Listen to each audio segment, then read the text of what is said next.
In 1444, a 20-year-old king led a cavalry charge straight at the most powerful sultan in the world. And for one terrifying moment, it nearly worked. The Ottoman center buckled. Murad Siku, the man who'd already retired from ruling, watched a wall of Polish and Hungarian knights thunder toward his personal guard.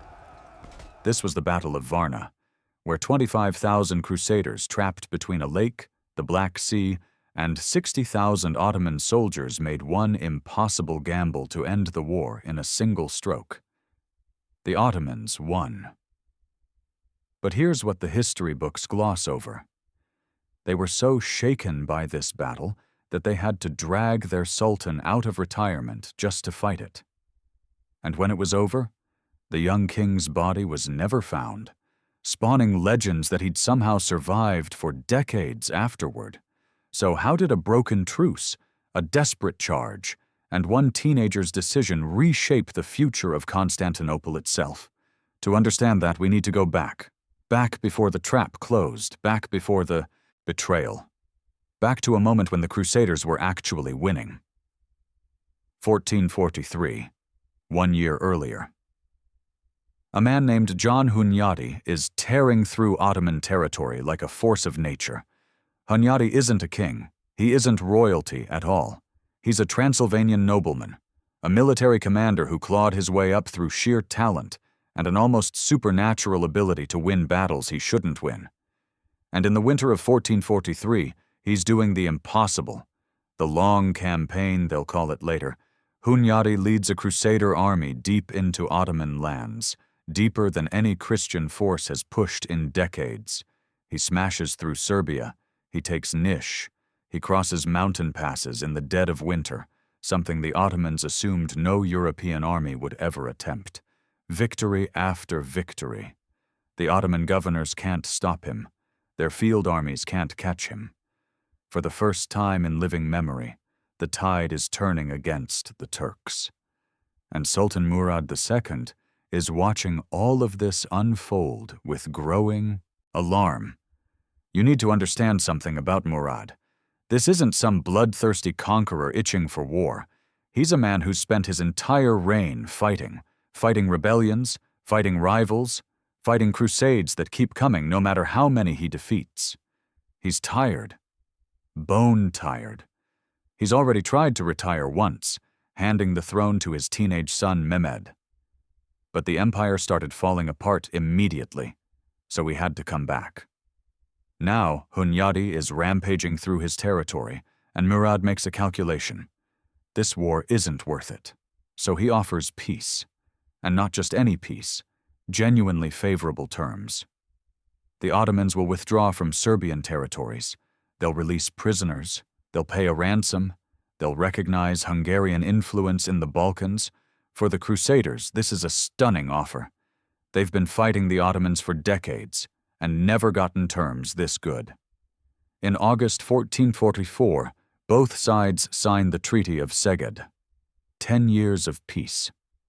The war is over. Murad, exhausted, finally gets his retirement. He abdicates again, hands the throne back to his 12-year-old son, Mehmed II, and retreats to Anatolia to live out his days in peace. The crusade has achieved more than anyone dreamed possible. And then the church ruins everything. The betrayal. There's a man in the crusader camp named Cardinal Giuliano Cesarini. Remember that name, because arguably more than any king or sultan, this is the man who caused the disaster at Varna. Cesarini is the papal legate, the Pope's personal representative to the crusade, and he is absolutely furious about the peace treaty. In his eyes, this isn't diplomacy. This is surrender. The Crusaders have the Ottomans on the back foot for the first time in generations. Murad has abdicated. A child sits on the Ottoman throne. The empire is vulnerable. And they're stopping now? When total victory is within reach? Cesarini launches a campaign of pressure. He works on the young king, Władysław III, barely 20, years old, ruling both Poland and Hungary simultaneously. He whispers in the ears of nobles hungry for glory and plunder. He makes a theological argument that would echo through history. A promise made to infidels is no promise at all. The treaty was sworn on the Bible. But Cesarini argues that oaths to Muslims aren't binding. Breaking the treaty isn't a sin, it's a holy duty. God wants them to finish what they started. It's a monstrous argument, and it works. Within weeks of signing the peace, the Crusaders vote to break it. They will march again. They will crush the Ottomans while they're weak. They will drive the Turks out of Europe forever. One small problem. They're about to march into a trap. The plan that failed. Before it started, the new crusade isn't supposed to be a desperate gamble. On paper, it's actually a brilliant strategy. Here's the idea. The Crusader army will march east along the Black Sea coast toward Ottoman territory. At the same time, a fleet of Venetian and Genoese ships will sail into the straits, the Bosphorus and Dardanelles, and blockade them completely. This is crucial. The blockade will trap Murad in Anatolia. He won't be able to cross back into Europe with his army. The Crusaders will only have to face whatever forces the child Sultan Mehmed can scrape together. It's a coordinated strike, land and sea working together. Cut the empire in half, then destroy it piece by piece. Except the fleet never arrives. The Venetians are late. The Genoese are having second thoughts. The ships that were supposed to seal Murad's fate are scattered across the Mediterranean, delayed by politics and weather, and the 1,000 small failures that turn brilliant plans into disasters. And nobody tells the Crusaders. Władysław's army marches east in September 1444, completely unaware that the naval half of their strategy has already collapsed. They're walking into Ottoman territory expecting to face a skeleton force. They have no idea that Murad is coming. Before we watch this army die, you need to know who's about to fight. Because Varna isn't just a battle. It's a collision of personalities, ambition and caution, youth and experience, faith and calculation. 4 men whose decisions will determine whether Constantinople survives another decade or falls to the Ottomans forever. Let's meet them. Władysław III, the boy king, 20 years old. King of Poland since he was 10, King of Hungary since he was 16. Let that sink in. This young man rules 2 of the largest kingdoms in Europe simultaneously. He's been wearing crowns since before he could grow a beard. And everything about his reign has been defined by one idea: destiny. Władysław believes he was born to lead a crusade, born to drive the Ottomans back, born to be the savior of Christendom. Is he brave? Absolutely. Recklessly, terrifyingly brave. He's the kind of king who leads charges personally, who puts himself in the front line, who believes that a true monarch should share every danger with his men. Is he experienced? That's the problem. He's fought in battles, yes, but he's never commanded an army in a situation like this. Outnumbered, outmaneuvered, trapped against the sea with no escape route. He's 20 years old, and he's about to make a decision that will haunt European history for centuries. John Hunyadi, the warlord. If Władysław is the face of the crusade, Hunyadi is the brain. 47 years old. Battle-scarred. Brilliant. He's been fighting Ottomans since before the young king was born, and he's developed an almost instinctive understanding of how they think, how they move, how they can be beaten. The long campaign was his masterpiece. Those impossible winter victories, that was Hunyadi reading terrain, exploiting weaknesses, striking where the Ottomans least expected. He's arguably the finest Christian commander of his generation. But here's the tension you need to understand. Hunyadi didn't want this campaign. He supported the peace treaty. He knew the Crusader army needed time to rest, to resupply, to grow stronger. He argued against breaking the oath. He lost that argument.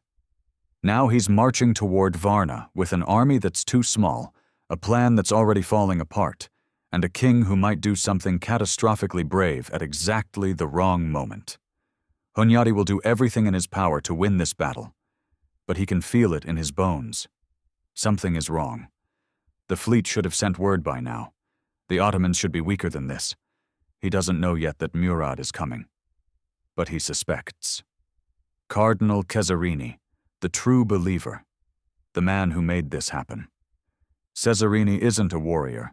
He's never led a cavalry charge or felt a sword in his hand during battle. But in some ways, he's more responsible for Varna than anyone else on that field. He broke the peace. He convinced the king. He sold everyone on the vision of total victory. Constantinople relieved, the Ottomans shattered, Christendom triumphant. And now he's riding with the army, watching his grand design unfold. Does he have doubts? If he does, he buries them deep. Cesarini has staked everything on this crusade. His reputation, his legacy, his soul, if you believe his own theology about oaths to infidels. When the battle begins, he'll be right there in the chaos. Because whatever else you can say about Cesarini, he's not a coward. He'll die for his beliefs. That's exactly what's going to happen. Murad too. The reluctant sultan. And then there's the man on the other side. Murad is 50 years old. He's been sultan on and off for over 2 decades. He's crushed rebellions. He's conquered territories. He's fought more crusades than he can count. And he is so tired of all of it. When he signed the Treaty of Szeged, Murad meant it. He genuinely wanted peace. He handed his throne to his son, retired to Anatolia, and planned to spend his remaining years in gardens and poetry and quiet contemplation. Then the news arrived. The Christians broke the treaty. Imagine that moment. You've given your enemies generous terms. You've kept your word. You've walked away from power. And they betrayed you anyway. Something changes in Murad when he hears this news. The exhaustion is still there, but now there's something else underneath it. Cold fury. The kind of anger that doesn't burn hot but freezes into absolute determination. The Christians swore on their Bible and lied. Fine, Murad will come out of retirement one more time. He'll cross the straits that were supposed to be blocked, because the fleet never came, and he'll bring every soldier he can gather, not just to win, to punish. He reportedly brings the broken treaty with him, the actual document, with its Christian seals and Christian signatures. He'll nail it to his battle standard so his soldiers can see exactly why they're fighting. This isn't just a battle for Murad. It's divine judgment. The Trap, October 1444. The Crusader army is deep in Ottoman territory when the first rumors reach them. Murad is alive. Murad is coming. Murad has crossed the Bosphorus with an army 3 times their size. Some commanders urge immediate retreat. Fall back to Hungary, regroup, fight another day.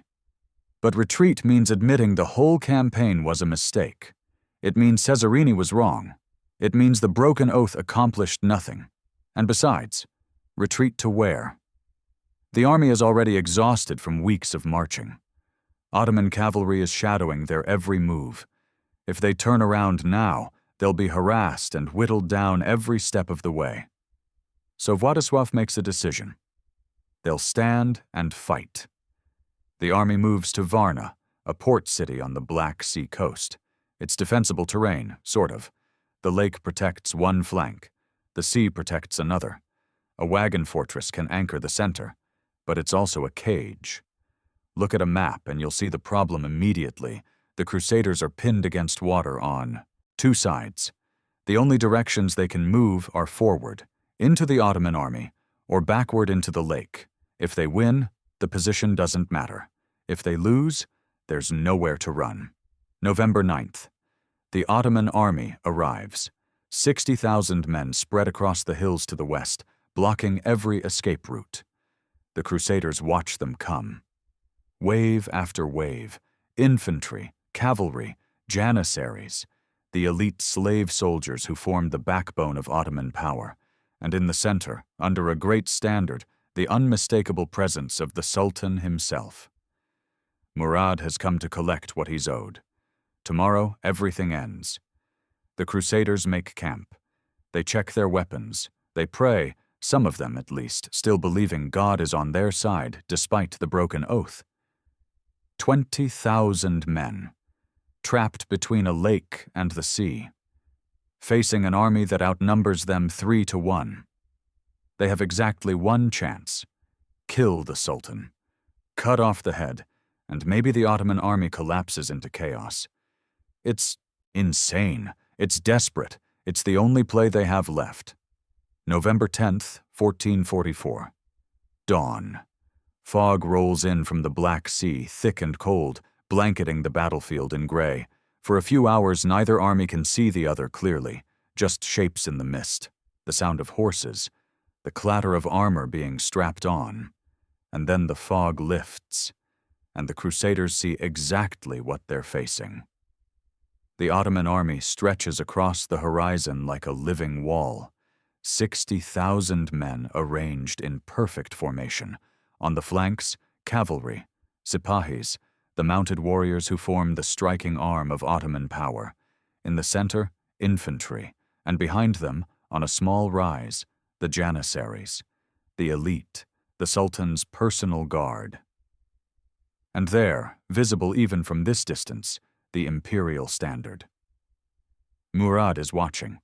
The Crusaders have maybe 20,000 men, probably fewer.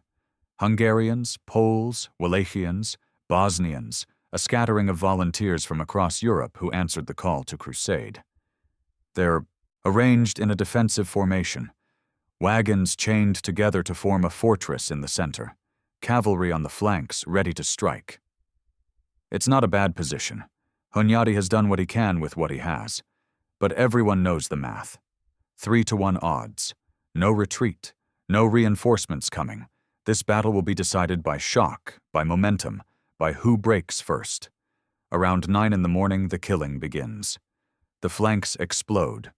The Ottomans don't wait. They can't afford to. A static battle favors the defenders behind their wagon walls. Murad needs to crack the Crusader formation open, and that means attacking now. The first clash comes on the Crusader right flank. Ottoman sipahis sweep forward in waves, probing for weakness. The sound hits you before the sight. Thunder of hooves, screaming of horses, the crash of metal on metal. The Crusader cavalry holds. Barely. Now the left flank. More sipahis. More pressure. The Ottoman strategy is clear. Stretch the Crusaders thin. Force them to commit reserves. Find a crack somewhere in that line. And for a moment, they find one. The Wallachian contingent, soldiers from modern-day Romania, wavers. These men are in an impossible position politically. Their prince has been playing both sides, trying to survive between Christian and Ottoman power. Some of his soldiers don't even want to be here. When the Ottoman cavalry hits their section of the line, something breaks. Not all of them, but enough. Wallachian units start peeling away, some retreating, others switching sides entirely. A hole opens in the Crusader formation. This is how battles are lost. One crack, one moment of panic. Then the whole line unravels like a torn thread. But Hunyadi sees it happening.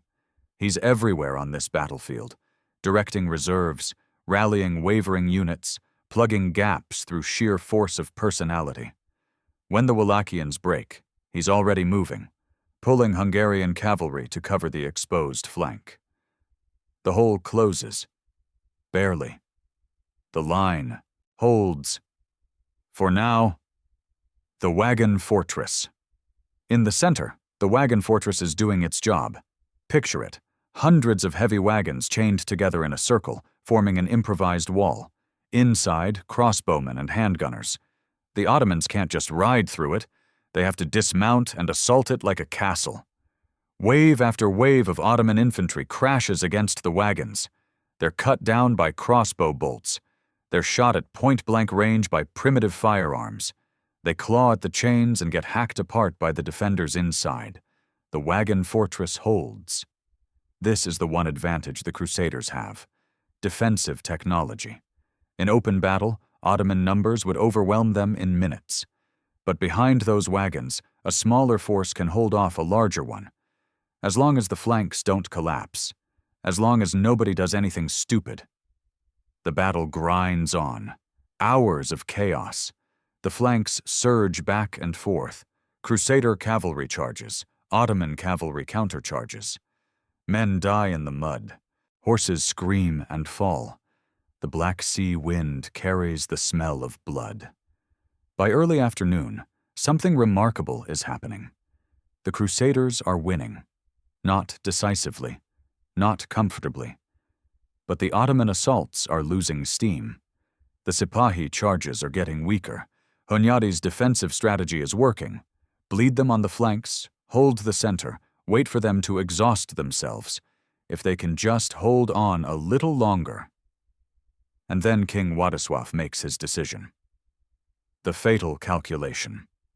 Here's what Władysław sees from his position. The Ottoman flanks are tired. The attacks are slowing down. And in the center, behind the infantry, Murad's personal guard, the Janissaries, haven't moved yet. They're being held in reserve. Murad himself is right there. Visible. Maybe half a mile away. The Sultan. In that moment, Władysław does the math. The battle is going well, but well isn't enough. Even if they hold until nightfall, they're still trapped. Still outnumbered. The Ottomans can rest and attack again tomorrow, and the day after that. The Crusaders will eventually starve or break. But if someone were to kill Murad, one charge, straight through the weakened Ottoman center, crash into the Janissary guard, reach the Sultan, cut him down, the Ottoman army would collapse. They're only here because Murad dragged them here. Without him, they have nothing to fight for. Just a 12-year-old boy sultan 1,000 miles away. It's insane. It's also the only way to actually win. Władysław is 20 years old. He's spent his entire life being told he was destined for greatness. And now, on this field, at this moment, he sees a chance to become the greatest Christian king in centuries. The man who killed a sultan. The man who saved Constantinople. Hunyadi will later say he tried to stop it, that he begged the king to wait, to hold the line, to let the defensive strategy play out. But Władysław isn't listening. He's looking at Murad's standard. He's gathering his cavalry. He's about to change history. The charge 500 knights, maybe more. The best cavalry the crusade has. Polish and Hungarian nobles in full plate armor, riding the finest war horses in Europe. King Władysław III at their head. They form up behind the wagon fortress, out of Ottoman sight. The plan is simple. Punch through the weakened center, ride straight at the Janissary line, kill everything in the way until they reach Murad. Simple plans are usually the best, or the most catastrophic. Around 3 in the afternoon, they move. The cavalry comes around the wagon fortress like a steel tide. They hit the Ottoman infantry at full gallop, and for a moment it works exactly as Władysław hoped. The tired Ottoman center shatters. Men scatter. A path opens up. The knights surge forward. They're crossing the open ground now, heading straight for the Janissaries. The Sultan's guard sees them coming. They're not running. They're forming up. They're leveling. Their bows. But Władysław doesn't stop. He can see the imperial standard. He can see Murad. Just a little further. And then the trap springs shut. The Janissaries are not like other soldiers. You need to understand this to understand what happens next. These aren't conscripts fighting for pay. They aren't nobles fighting for honor. They're slave soldiers taken as children from Christian families, converted to Islam, and forged into the most disciplined fighting force in the known world. They don't break. They don't run. They've spent their entire lives training for exactly this moment. The moment when enemy cavalry comes screaming toward their sultan. Władysław is about to learn what that means. The killing ground. The charge starts beautifully. 500 knights smashing through the Ottoman center like a hammer through glass. For those first few seconds, everything goes exactly right. The tired infantry melts away. The path to Murad opens up. Władysław can see the Sultan. Now, really see him. An old man on horseback, surrounded by his guards, watching the Christian knights thunder toward him, just a few hundred more yards. And then the Janissaries open fire, arrows, hundreds of them, thousands. The Janissary archers aren't panicking. They're executing a drill they've practiced 10,000 times. Volley after volley slams into the charging cavalry. Horses go down. Knights crash into the mud. The charge starts to lose momentum. But Władysław keeps pushing. He's too close now. He's committed. Either he reaches Murad or he dies trying. The knights who are still mounted follow their king. They crash into the Janissary line. And this is where discipline meets desperation. The Janissaries don't scatter. They absorb the charge like a wall absorbing a wave. They pull knights from their horses. They hamstring the war horses with curved blades. They turn the glorious cavalry charge into a chaotic, grinding melee where numbers matter more than momentum. And there are so many of them. Władysław is fighting now, really fighting, sword in hand, hacking at the soldiers surrounding him. Somewhere in the chaos, his horse goes down. He's on foot. A king in full armor, struggling through a sea of enemies, still trying to push toward the Sultan's standard. He's so close, maybe 100 yards from Murad now, but the Janissaries keep coming. There's no end to them. Every man he cuts down, 2 more take his place. His guards are dying around him. The Polish and Hungarian knights are being pulled down one by one. And then someone gets through. The moment. The accounts differ on exactly how it happened. Some say a Janissary pulled him from his horse. Others say he was already on foot when the killing blow landed. One chronicle claims he was wounded first, fighting on even as blood poured from multiple cuts. What everyone agrees on is this. King Władysław III of Poland and Hungary died within sight of the Sultan he was trying to kill. He was 20 years old. One Janissary, history remembers his name as Kodja Huzur, struck the blow that mattered. The king fell. And before the remaining knights could recover his body, the Janissaries were already moving. They cut off his head. They raised it on a spear. They showed it to the entire battlefield. The collapse. Imagine you're a crusader soldier on the flank. You've been fighting for hours. You're exhausted, bleeding, barely holding your position, but you're holding. The line hasn't broken, and then you see it, the king's head, on a spear, held high above the Janissary ranks. That image breaks something in the crusader army that no amount of fighting could break. The collapse isn't instant. It's more like a wave. Shock rippling outward from the center, spreading through unit after unit. Men who were ready to fight to the death suddenly realize there's nothing left to fight for. The king is dead. The charge failed. The battle is lost. The flanks start to crumble. Soldiers throw down their weapons and run, toward the lake, toward the sea, anywhere that isn't here. The wagon fortress, which held all day, is suddenly exposed. Ottoman troops pour around it, into it, slaughtering the defenders who moments ago were winning. Hunyadi sees what's happening. He tries to rally what's left, to organize some kind of fighting retreat. But there's nowhere to retreat to. The Black Sea is behind them. Lake Varna is beside them. The only way out is through 60,000 Ottoman soldiers who now smell blood. The next few hours are butchery. Crusaders drown in the lake trying to escape. They're ridden down on the beach. They're cut apart in the wagon fortress. The Ottomans show no mercy. Why would they? The Christians broke their sacred oath. This is justice. Cardinal Cesarini, the man who convinced everyone to break the treaty, dies somewhere in the chaos. His body is never identified. The architect of the crusade vanishes into the same bloody mud as the soldiers he sent to die. By nightfall, the crusader army has ceased to exist. 20,000 men marched to Varna. Maybe a few thousand escape. Hunyadi is among them. Barely. He fights his way out through the Ottoman lines and flees into the darkness, one of the few senior commanders to survive. But the king's body? Gone. The missing corpse. Here's where the story gets strange. The Ottomans have Władysław's head. They'll preserve it, send it to the great cities of the Islamic world as proof of their victory. Eventually, it ends up in a jar of honey, displayed as a trophy. But the body, the rest of the king, disappears completely. In the chaos of battle, in the mud and blood and dying, somehow the corpse of a 20-year-old king in full royal armor vanishes. The Ottomans search for it. They want the complete trophy. They never find it. And because they never find it, a legend is born. Rumors start spreading almost immediately.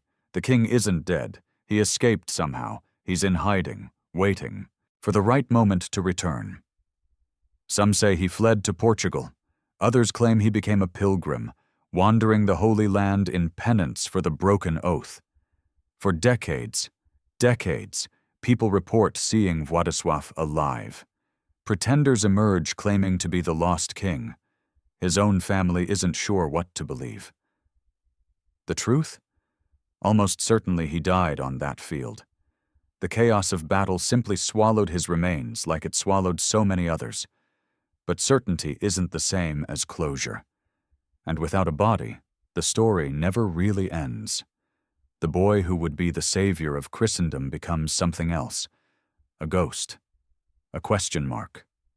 A king who rode into legend and never came back. Murad's victory.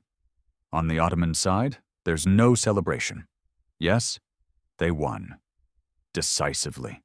Totally. The Crusader army is destroyed, their king is dead. The threat to the empire has been eliminated. But look at Murad's face in the chronicles. Listen to what the sources say about his mood. He's not triumphant. He's shaken. The charge came so close. Those Christian knights got within 100 yards of killing him. If Władysław's horse hadn't fallen, if the Janissaries had been a little slower, if any of a dozen small things had gone differently. Murad knows how close he came to dying on that field. He knows the empire almost fell because he gave his enemies fair terms, and they betrayed him. He'll never make that mistake again. The sun sets on November 10th, 1444. The battlefield at Varna is silent now, except for the crows. 20,000 crusaders marched here. The field is carpeted with their bodies, drowned in the lake, cut down on the beach, piled around the shattered wagon fortress. The Black Sea wind carries the smell of death for miles. Murad, too, stands among the carnage. He's won. The treaty breakers are destroyed. The young king who tried to kill him is rotting somewhere in the mud. But this doesn't feel like victory. It feels like a warning. The Sultan who couldn't retire. Murad tries one more time. After Varna, he goes back to Anatolia, back to his gardens and his poetry, back to the peaceful retirement he's been chasing for years. It lasts about 2 years. The empire keeps pulling him back. His son Mehmed is still too young, too inexperienced, too surrounded by scheming advisors. The Balkans remain unstable. The Hungarians are already rebuilding under Hunyadi's leadership. In 1446, Murad returns to the throne permanently. No more retirements, no more dreams of peace. He'll rule until he dies, which happens in 1451, just 2 years before his son changes the world forever. But Varna changes Murad in ways that matter. He becomes harder, more cynical. The Sultan who once offered generous peace terms now understands that generosity can be exploited, that Christian oaths mean nothing, that the only security comes from absolute strength. This lesson passes to his son. Hunyadi's long road. John Hunyadi escapes Varna with his life. Barely. He fights his way through Ottoman lines in the darkness, fleeing north with a handful of survivors. He's lost his king. He's lost his army. He's lost everything except his reputation. And even that is tarnished by the disaster. But Hunyadi doesn't break. He doesn't give up. Over the next decade, he rebuilds. He becomes regent of Hungary, the power behind the throne. He raises new armies. He wins new victories. He becomes, once again, the Christian commander the Ottomans fear most. In 1448, he tries again. Another crusade, another march into Ottoman territory, another battle against Murad, this time at Kosovo, the same field where the Ottomans crushed Serbia 60 years earlier. He loses again. Kosovo is another disaster, though not as total as Varna. Hunyadi escapes once more, still fighting, still refusing to surrender to the inevitable. He'll keep fighting until 1456, when he wins his greatest victory, breaking the Ottoman siege of Belgrade and stopping Mehmed II's advance into Europe. He dies of plague 3 weeks later, finally at peace. But here's the tragedy of Hunyadi's life. He was right about everything. He was right that the Crusaders should have kept the peace treaty. He was right that the 1444 campaign was premature. He was right that Władysław's charge was suicidal. And none of it mattered. The people who should have listened to him didn't. The disaster he predicted happened exactly as he feared. History remembers Hunyadi as a hero, and he was.